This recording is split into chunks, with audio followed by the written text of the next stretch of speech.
So what it appears like now, after reviewing everything, I still stand correct. I had things a little off. So the Hebrews left Egypt. As they left Egypt, Egypt was crumbling. They either due to the curses or due to the Hebrews themselves, and they took what they wanted on the way out. They wandered the desert for 40 years between Egypt and Canaan, and then they went to settle and become Israelites. And it wasn't until after they had settled with all of the goods from Egypt, which was originally known as Kemet, that in Israel, and became Israelites. It wasn't until then that they encountered the Romans. When they encountered the Romans imposed what was known as a Jewish tax on the Jews, and the Jews were then either you paid the tax or you paid sacrifice when the Roman army came around. So rather, the Jews themselves actually physically led the Romans back to Egypt, or rather the Jews themselves paid with the stuff from Egypt to the Roman army. Nonetheless, the Romans would have found out about Egypt from the Israelites, and as a result, they ended up going down, conquering, and taking over Egypt, and then bringing back one of the obelisks to show everything, or to venerate their conquest. Excuse me. But the question, right? So we know that Moses would have been raised same as Pharaoh. He would have known the same things as Pharaoh. He would have had the same teachings as Pharaoh. We know that Moses goes to Mount Sinai. My question is something beyond my intelligence: is what is the importance of Mount Sinai before Moses goes to it? Did the culture existing around the area already have something for Mount Sinai? Did they already have a faith or a system of religion? Specifically, Kemetian people, I wonder what it was that they saw or thought about Mount Sinai. Did Moses go to Mount Sinai for a reason? Why was it that Moses went specifically to Mount Sinai? He could have went anywhere. He went to Mount Sinai. Why is that? I wonder if there isn't a representation of Mount Sinai, if Mount Sinai isn't known for something that's beyond my intelligence to find. But I tried looking it up, but I couldn't find it. But nonetheless, though, I wonder if there isn't a reference in the Kemetian religion or in the existing peoples of the basin around Mount Sinai that doesn't have something to do with something that was pre-Moses, right? And if maybe Moses went to Mount Sinai because something that he had learned as Pharaoh. It says that when Moses came back down, he came back down with clay tablets. He came down with 10 commandments, and we know that he had 15 commandments. He broke one of them. But apparently the answer isn't that.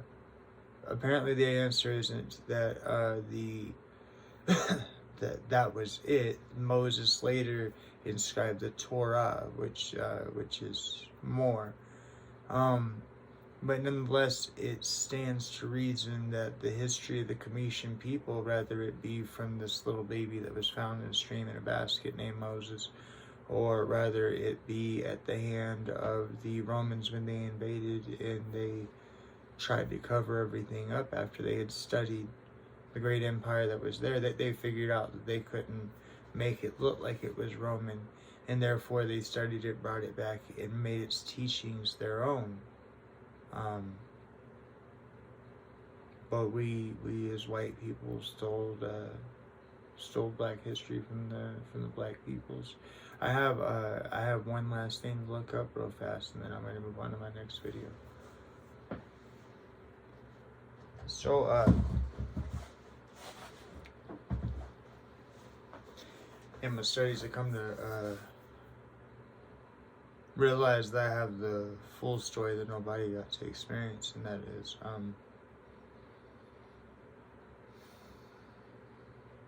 so I stand by what I say, that Martin Luther King was the second Messiah. Martin Luther King was assassinated in 1968. The rainbow flag became a thing in 1970 when a governor, I think it was California or something like that, openly gay governor. I want to say it was California, something about San Francisco, but I can't remember. But in 1970, the rainbow flag was invented. Now, I always thought that because I remember seeing, I promise you, I remember seeing bumper stickers that had rainbow flag that said "Celebrate Diversity," and I thought that maybe it's my misunderstanding. I didn't think that diversity was so much as LGBTQ, but that diversity was more about accepting all peoples and all colors. So that could be my own mistake. But I tell you, so it looks like Martin Luther King never made it to the Million Man March. And I tell you that if he had, they would have been carrying a rainbow flag. And so much of what it is that we deal today, that we're currently going through and whatnot, that would have been dealt with then for civil rights when the movement was happening. But like I say, they killed, we white people, we killed the second Messiah, and that's already happened. Like I say, luckily there are more than one God, and or something I haven't figured out yet, because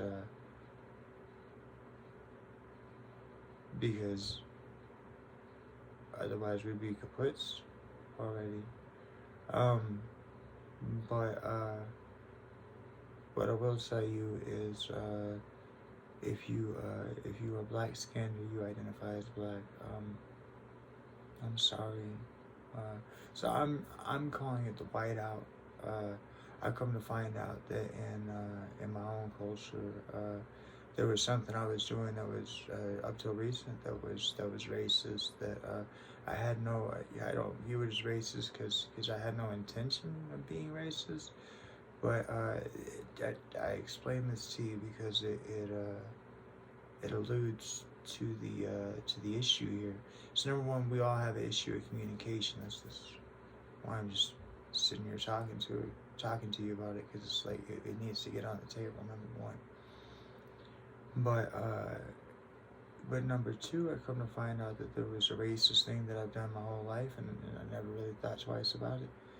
And that is that, and I made a point to establish about the two earlier, but that is that Hinduism is a faith.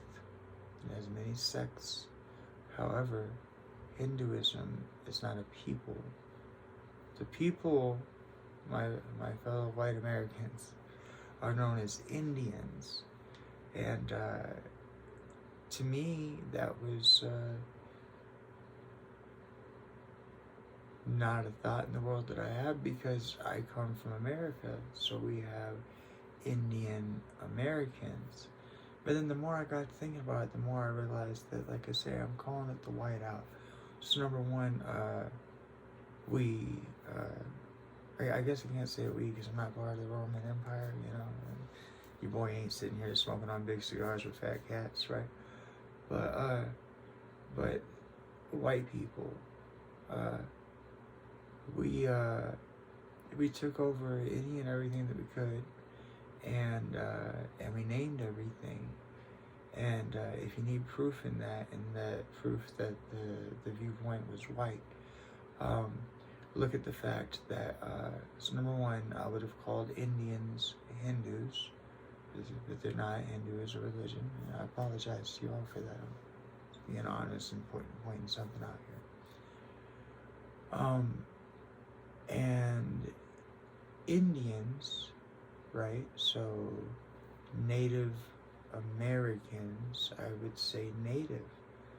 But then I live up here in Alaska, and there's been a thing about terminology here recently, and the more I really feel like it's just like, like I'm not trying to like get there with you, but like I imagine, the Colonel Sanders looking dude with the mustache, right? With his little safari hat and his too high up shorts hopping in the Jeep saying, oh no, the natives have gone local, right? It's the same, it's right there next to savage as far as I'm concerned. So I could understand why an American Indian would not want to be called a native. But so we messed that up because Columbus thought that he was hitting India.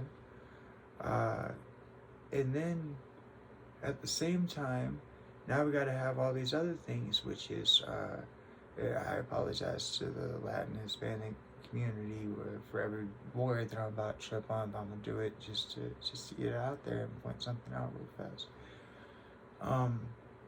Now there have to be words like Mexican and Peruvian, and there have to be Latin and Hispanic, and what's the difference, and is there a difference, and oh, there is, and by the way, you forgot something else, but at the end of the day, they're Americans, right? See, my people are immigrants, right? Right? Americans don't look like this. You have North Americans and you have South Americans, okay? And Indians come from India. But we've never, like, really on an honest cultural basis actually just sat down and dealt with that, right? Like, that's how it ought to be. I mean, I'm sure, and I mean no offense to anybody who finds pride in identifying with any of the things that I went over, but I'm saying, you're Americans, right? I understand, right? Americans, though. South Americans, North Americans, Indians come from India. Well, that's what I call the whiteout, right? Some white dude came up with all that. Unlike me, he wasn't willing to say that he didn't have the intelligence, so he didn't allow for error. He didn't allow for, maybe we'll figure something out later. He just named it that. And that's what it was. So anyways, I wish to acknowledge the fact that the whiteout happened, in case you didn't realize that the whiteout did happen. Okay, it's the rise and fall of civilizations, but it's also one civilization taking over the previous roots and or social conditions and religions of the other civilization. Okay, there is something wrong with it, but all peoples of all nationalities at one point in time, as they've risen and fallen, they've done the same thing. So it's not, two rights don't make a wrong, but it's there. But what I would like to acknowledge is that my people, white people, we did the whiteout thing, and we did this, right? I think we did. I think we drew a white person in the middle of where there was a black person, or an Arabic person, or I mean, who knows? Maybe an Indian person, maybe an Eastern person, maybe however y'all identify. I'm sorry, I'm not gonna touch any further than there, but maybe they did this for that, because like I said, the Roman Empire started paying people a lot of money for a period of time there to be artists and sculptors, and it was a big deal, and it was important. There was erasing history. The Roman Empire had already conquered everything and already brought back the knowledge, and the Greeks were busy going over it. It is written in your history book. It's on Google. But I regret to inform you that Martin Luther King didn't make that march. I'm sorry, I'm white, so I just figured these things out. Martin Luther King didn't make that march. Apparently he had planned it, and I'm here to tell you that that would have been the second Messiah. And had he fulfilled what he was supposed to have done, he would have been heralded by rainbow. It would have been that rainbow flag. He would have celebrated diversity. That would have been part of the Millennium March. And like I said, I always thought that celebrate diversity meant all peoples and all everythings, but maybe that was just a me concept. I don't know. I don't know where I got that from then, but I thought rainbow represented everybody. So whatever, that's what it does to me. I got love for you. I don't care who you are. But nonetheless, though, yeah, he would have descended down from the clouds with rainbow. And see, the thing is the clouds could have also been television. The clouds could have also been radio, right? But it's in there. And sorry we fucked that up. Later. Alright, so now I'm gonna hit y'all with my business plan, right? So, I mean every bit of what I'm saying. I'm technologically illiterate, so I don't know if there possesses a way for a account. And of course, I'd be expressing that to my bank and to PayPal. That's the only people I'll take any information from. But I don't know if there possesses a way for an account to be viewable to the populace without being touchable. I don't know, so I had to figure that out. But this is what I'm promising. This is what I'm planning. This is where the goal is. Okay. So I have lots of things I want to do. We're going to name off 2 of them in this business plan, and we're going to start ourselves a model for how we can change the world, just with me being on this simple YouTube channel and you hitting the donate button. All I'm asking for is $1. Hear what your dollar going to do real fast before you judge me. So, when you give me $1, okay, so you're going to hit that big red donate button.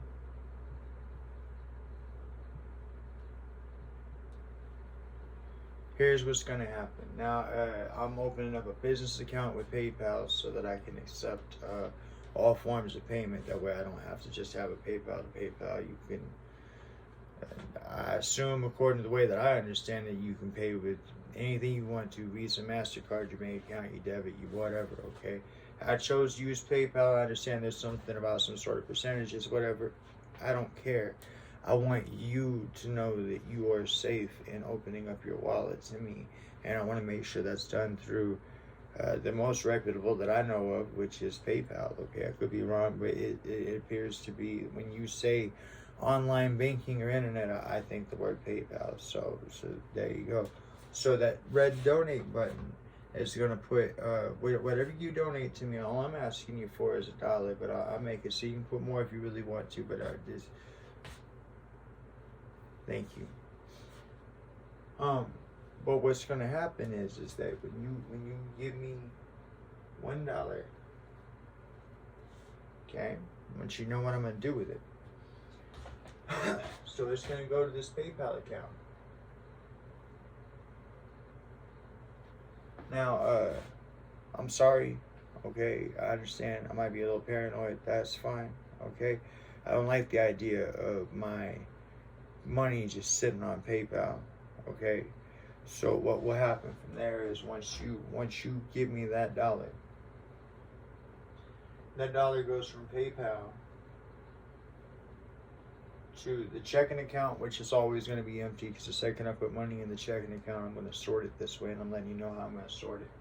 Okay, so we have checking,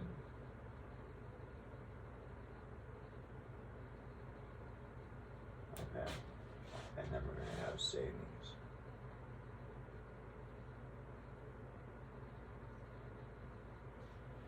And over here we're going to have personal.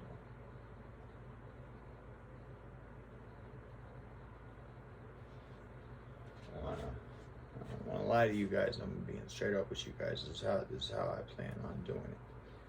Okay. So, number one, when you donate me $1, it's going to go to a PayPal account. Okay. That dollar, what'll happen is that right off the top, okay, while it's still in the PayPal account, I'm going to use 33% of that dollar right off the top to advertise my videos, my content, my everything. I'm going to use that 33% right off the top for that. That way I can get these videos pushed in other places other than just YouTube. That way I can move things forward here, because I have a goal here. So, but 33% of that dollar is going to come right off the top. Okay. Then, with the leftover amount, so the remaining 66%, okay, is going to come down here. Now, I'm not even going to write a figure because this is how my banking is going to go, so you guys know. When it goes into my checking account, okay, I'm going to put 66% of what's remaining that comes from my PayPal over here for taxes. Okay? I'm going to pay 66% of my taxes quarterly. Okay? Even if it overpays, I think you can gain interest that way. And if that's the case, that works too, because it'll keep this ball rolling faster. Okay? But I'm gonna pay 66% to my taxes. It's gonna sit in a savings account until I pay quarterly every year. Okay, 33% of that is gonna go right over here, right? So, well, I guess it'd be, well, no, I'll leave 1% in the checking account. So 33% of that is gonna go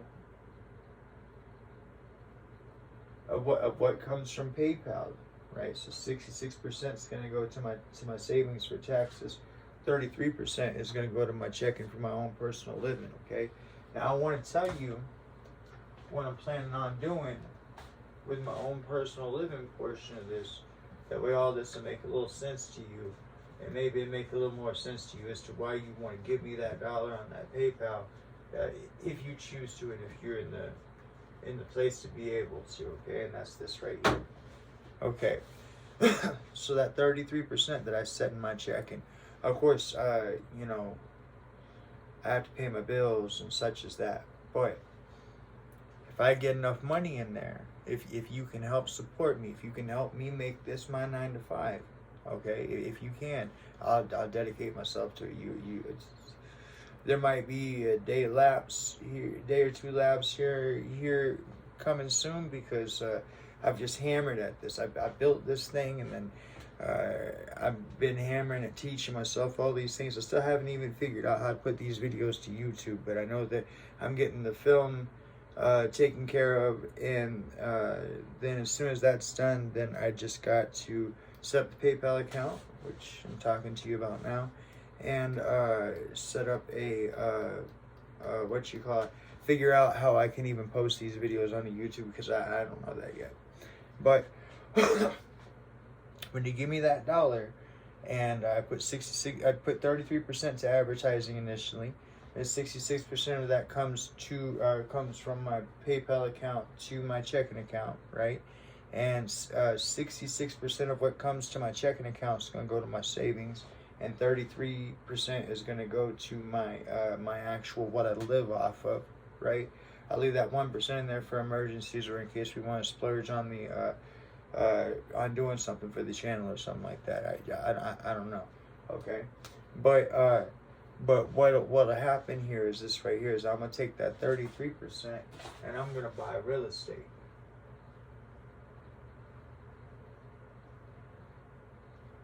It's specifically, I don't know, because it doesn't make any sense for me to ask for your money, for me to just turn around and go throw it into a hole that's not going to be any good. With that being said, I think I would like to buy up low-income housing, because with the goal in it, I know I'm going to say something here, and you guys are going to think it's stupid, and you guys are going to think it's too good to be true, but I actually have a plan for it. It could work if we work together. It's up to you. It's a button push. requires you to give me $1, it's up to you. Okay, but this is what I'm trying to work out with you real fast. Okay, so I'm gonna start buying up real estate. I'm gonna start a real estate business. Okay.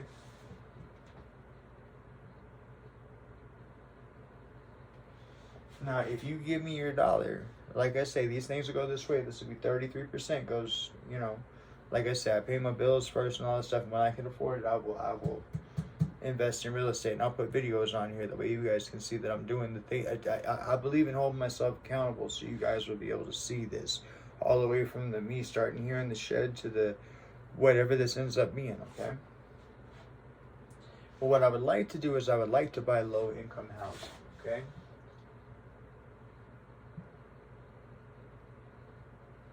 And there's a reason for that, and it's not anything judgmental. It's not. Okay. So, I want you to understand something, and I don't know that you will, but I'm going to try to give it to you, okay? So, when it comes to business, you can file what are known as losses, okay? And I want you to understand that real fast. So, you hit the $1, okay, 66 gets set back for taxes, and then whenever everything gets returned, that money will go right back into real estate for buying low-income housing is what I'm hoping for. But again, like I say, I'm not going to sink my money into a hole. I want to make wise choices, okay, but because I want to make these places where people can live at, okay? So, excuse me. So I would like to buy low income housing, and what I would like to do is this right here. Now, it's my understanding that if you buy like a sixplex that's low income housing, okay, then you're guaranteed you get the money because it's low income housing and the state has something worked out. And I'm talking about giving you guys cushion on both ways on that, and this is how. So you buy low income housing, right? And let's say low income housing promises you $1,000 a month. Okay. Whereas they charge the tenant, let's say $650. Okay. This is we can end homelessness like this. Okay. I don't know how to display it on the internet. If there's a way for me to figure that out between PayPal and my banks, I will. Okay, that way I can hold myself accountable. That way you can look and you can see what's going on. Okay, but if you hit that $1 button right now, okay, this is what I'm planning on doing with it. Now I got to get me straight. Okay, I literally, this is it. This is what I'm doing right now. I'm devoting my heart and soul to this. This is. I need to see where this goes, and I feel that God has called me to it, and that's where I'm at with it. And this is the last of the videos for me to produce. As soon as I get it all edited, I'm putting it out there. But it works like this. Sorry. If you guys can donate me enough money, okay, then what ends up happening is this right here. Is that the money will be handled as I explained, and I will buy low-income housing. Okay. If they pay me $1,000 a month, okay, and I get it. So first, I have to buy low-income housing. Second, I have to have enough low-income housing to make an impact. Okay, but we'll get to that, and I'll figure out. At the very least, I'll just come up here to this whiteboard, and I'll talk you through where we're at on things, so I can hold myself accountable. I mean that. I'll do that. There's no reason why. I can literally, I'll treat you as if we are a relationship, right? And I will let you know, as far, when I say relationship, I mean business partnership, and I'll let you know what it is that I'm doing with our channel as far as where we're going with things, okay?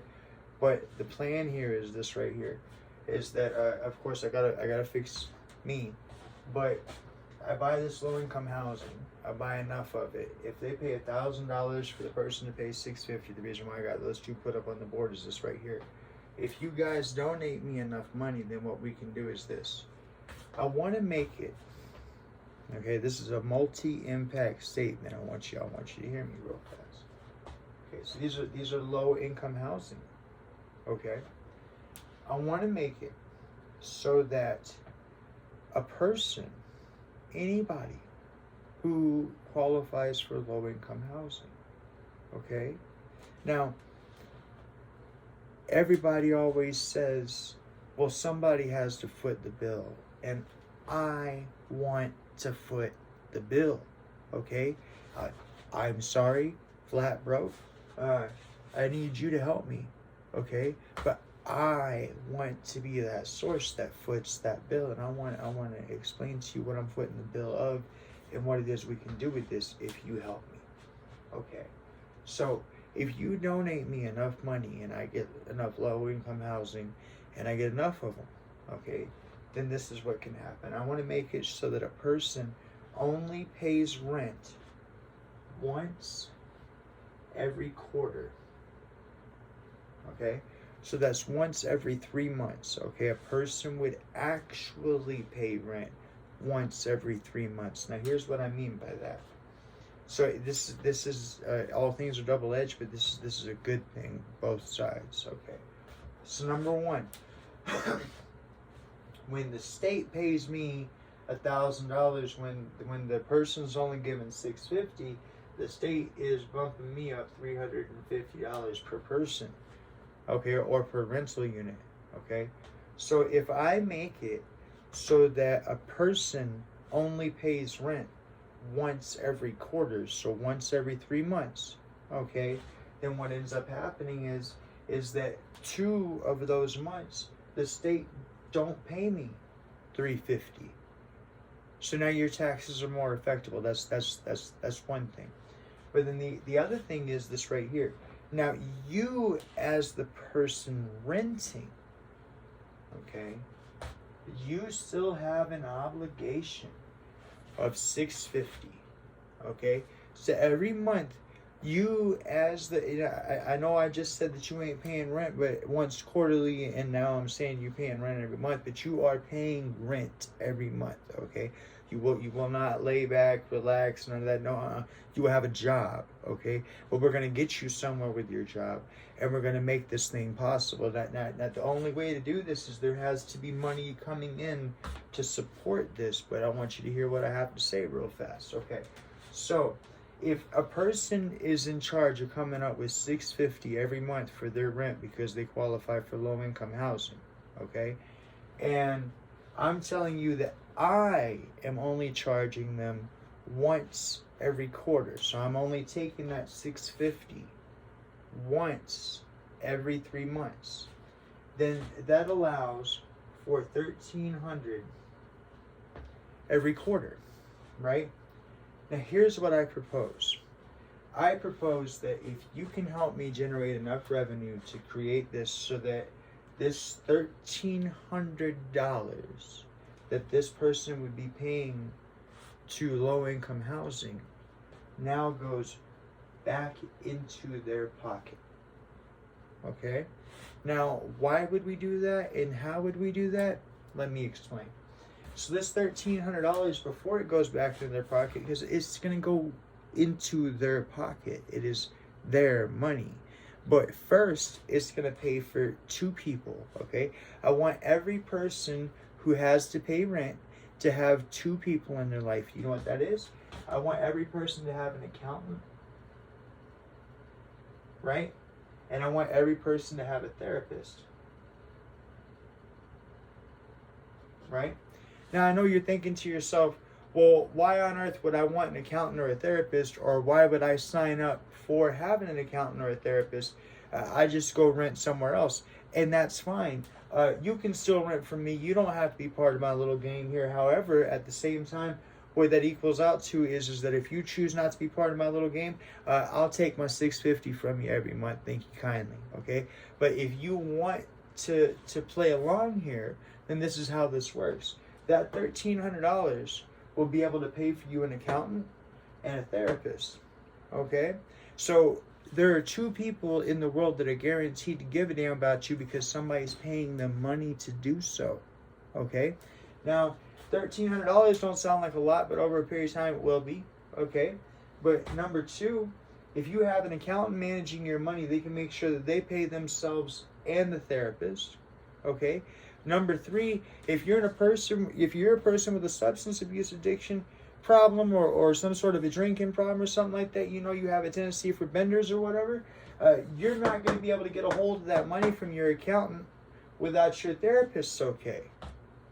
Okay, so now you have an actual, real responsible $1,300 every quarter of the year, okay, that handled properly by an accountant and therapist will be used responsibly in your life. So if you have child support to pay back, if you have overdue taxes, if you have bills to pay, these two individuals are going to make sure that you pay them. So that way we have forward movement in your financial future. Do you understand? Okay? And so eventually, as you fix all these things in your problem, in your situation, this $1,300 gets set back and set back and set back, either A, for you to buy a home, B, for you to do something with your credit, or C, to move into a better place, whatever it is that you want to do. Eventually, I will have better homes that I buy as part of this, as this thing keeps on going. But what I need from you, my business plan, it all hinges on you. You got to hit that donate button. You got to give me at least $1. All right, it's $1, okay?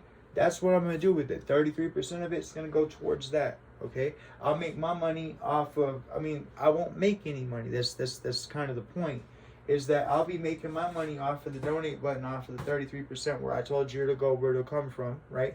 So I'll live off of that. But my goal, okay, is to buy up as much housing as we can. That way we can get people off the streets. I want you to understand this does a couple of things, okay? So number one, if you get people off the streets, you know what you lower? You lower crime. That's right. When you don't have people on the street with nothing better to do than to have their hands in their pockets and walking down the road, right? Peeping stuff, contemplating, figuring out what they're going to do, you have less crime, okay? But they don't have a real reason to want to step outside of crime until you can give them a home.